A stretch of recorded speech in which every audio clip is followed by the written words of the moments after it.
بسم اللہ الرحمن الرحیم۔ آج ہم قرآن پاک کے 27ویں پارے کا مطالعہ کر رہے ہیں۔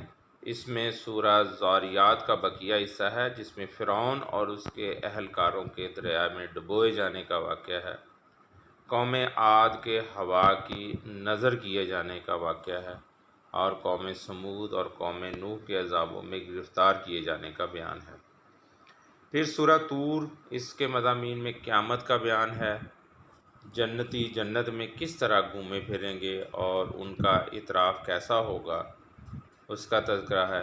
نبی اکرم صلی اللہ علیہ وآلہ وسلم کو اہل مکہ نے کیا کیا کہہ کر اذیتوں کا شکار کیا، ان کی جانب اشارہ ہے۔ پھر سورہ نجم ہے۔ نبی کریم صلی اللہ علیہ وآلہ وسلم نے جبرائیل علیہ السلام کو 2 مرتبہ ان کی اصلی حالت میں دیکھا، ابتدا نبوت میں جب پہلی وحی نازل ہوئی، اور معراج کے موقع پر سدرۃ المنتہا کے پاس۔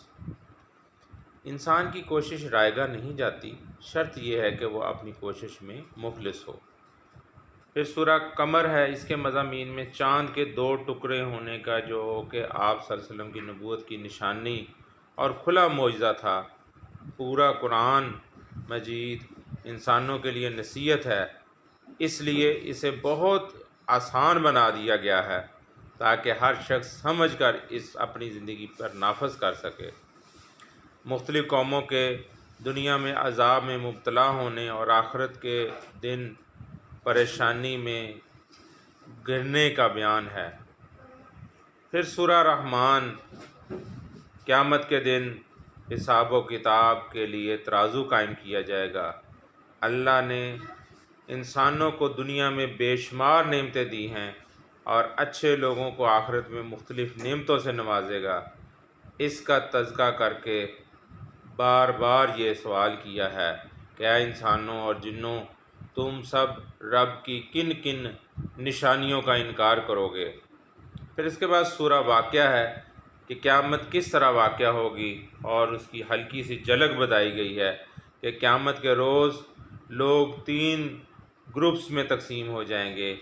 ایک سابقین اولین کا گروہ ہوگا، دوسرا اصحاب الیمین کا دائیں طرف والوں کا گروہ ہوگا، اور تیسرا گروہ جو ہے اصحاب المشأمان یعنی جہنمی لوگوں کا گروہ ہوگا۔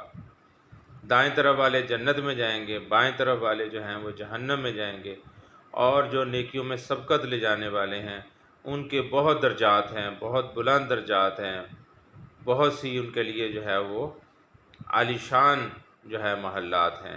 اللہ کی قدرت کاملہ کا بیان، نطفے سے بچے کی پیدائش، کھیت میں پودے کا اگانا، آسمان سے بارش نازل کر کے اپنے پینے کے لیے میٹھا بنانا، درختوں سے آگ پیدا کرنا، یہ سب اللہ ہی کی کاریگری اور قدرت ہے، کسی انسان کے بس کی بات نہیں۔